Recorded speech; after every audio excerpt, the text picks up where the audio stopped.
ఇక పార్లమెంట్ ఎన్నికల్లో ప్రతి ఒక్కరు ఓటు హక్కును వినియోగించుకోవాలని రాజచంద్రనగర్ బండ్లగూడలో లార్డ్స్ ఇంజనీరింగ్ కళాశాల విద్యార్థులు ర్యాలీ నిర్వహించారు. మొదటిసారి ఓటు హక్కు పొందుతున్న విద్యార్థులందరూ ఓట్లను వినియోగించుకోవాలంటూ నినాదాలు చేశారు. కాలేజీ పరిసర ప్రాంతాలైనటువంటి హిమాయత్ సాగర్, బండ్లగూడ, జాగీర్, కాలిస్ ఖాన్ దగ్గర దర్గా ప్రాంతాలలో ర్యాలీగా తిరుగుతూ ఓటుపై అవగాహన కల్పించారు. రాజకీయ నాయకులు ఇచ్చే డబ్బులకు ఆశపడి ఓటును దుర్వినియోగం చేసుకోకూడదని విద్యార్థులు తెలిపారు.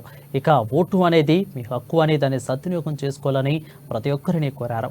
ఎన్నికల్లో ఓటు వేసే విధంగా ఏ విధంగా వేయాలి, బ్యాలెట్ పైన ఎట్లా ఓటు హక్కును వినియోగించుకోవాలని పైన విద్యార్థులకు అవగాహన కల్పించామని తెలిపారు కళాశాల డీన్ శశికిరణ్.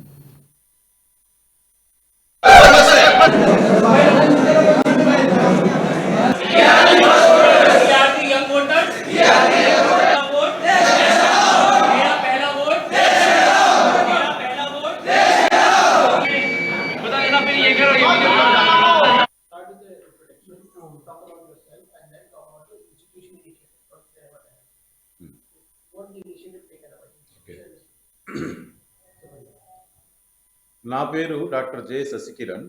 నేను dean first year Lords engineering కాలేజీలో పనిచేస్తున్నాను.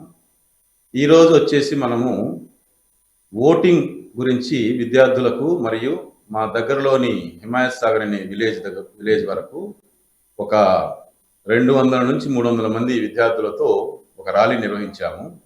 ఆ ర్యాలీలో ఫస్ట్ ఇయర్ నుంచి final year BE programme students, అలాగే ఎంబీఏ స్టూడెంట్స్, అధ్యాపకులు, ప్రిన్సిపాల్లు, మేనేజ్మెంట్ సభ్యులు పాల్గొన్నారు. సో మొదటగా మా కాలేజీలో పిల్లలకి అవేర్నెస్ ప్రోగ్రాం పెట్టడం జరిగింది. ఓట్ అనేది ఎంత విలువైనది, ఓటు ఎంత మన హక్కు అనేది పిల్లలకి ఒక అవేర్నెస్ ప్రోగ్రాం క్రియేట్ చేయబడింది. సీనియర్ ప్రొఫెసర్స్ మార్నింగ్ 10 గంటల నుంచి 10:30 వరకు వారు ఓటింగ్ మీద అవగాహన కార్యక్రమం నిర్వహించాము.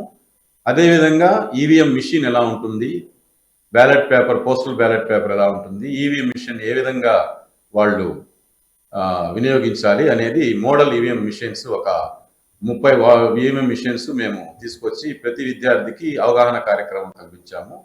అదేవిధంగా మా కాలేజ్ దగ్గరలోని హిమాయత్ సాగర్ విలేజ్ కూడా ర్యాలీగా వెళ్ళి అక్కడ కొంతమంది ఆ ఊరి వాళ్ళ ఓటర్స్తో మా పిల్లలు